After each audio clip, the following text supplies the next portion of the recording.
东北一女子在冰箱中冻了1年的小鱼，解冻后，其中唯一一条叫老头鱼的小鱼竟奇迹般复活。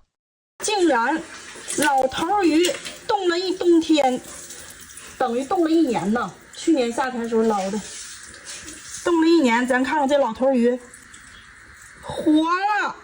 该女子说，等于冻了1年，去年夏天捞的。该女子说，我要给它放生。看，我要给它放生。然后，该女子手拿着这条小鱼走向水边，边走边说，让它快乐的生活。7月15日晚7点左右，辽宁朝阳，红衣暴走团占据道路中央，遇消防车和救护车不让行，引发网络热议。这是小编找到的该事件完整过程的画面。